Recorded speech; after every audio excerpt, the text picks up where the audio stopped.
Hi, I'm Sean Humphries with Dominion Lending Center's Edge Financial, here to talk to you about part 2 of the top 10 things not to do when applying for a mortgage for either a home purchase or for a refinance.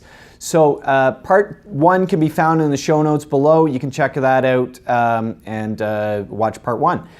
So let's start off the top 5 now. So number 5 is don't go ahead and cosign on anyone else's loan. So when you do cosign, it actually shows up as a debt commitment on your credit report and can negatively affect your mortgage payments. So, or how much you qualify for. So don't be a good buddy and cosign on somebody else's car loan or help a family member buy a house if you're planning on doing that.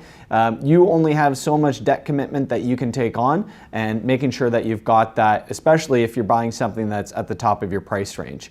Number 4, don't try to beef up your application or try to spell out a great picture of how things are. If you've gone through bankruptcy or consumer proposal, or you've got some blemishes on your income or your credit report, tell it like it is. That your mortgage broker can help you to develop a good plan and find a lender that will help to lend to you.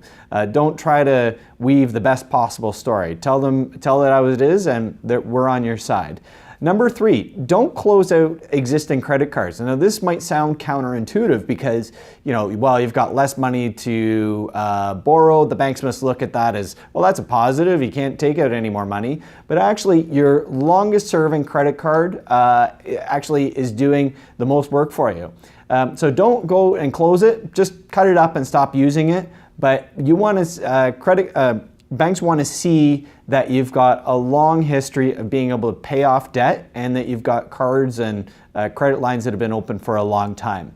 Number 2, I love this. Don't marry somebody with bad credit, or at least have the conversation with your spouse or future spouse on how much any of their credit habits, or if they've been paying off debt.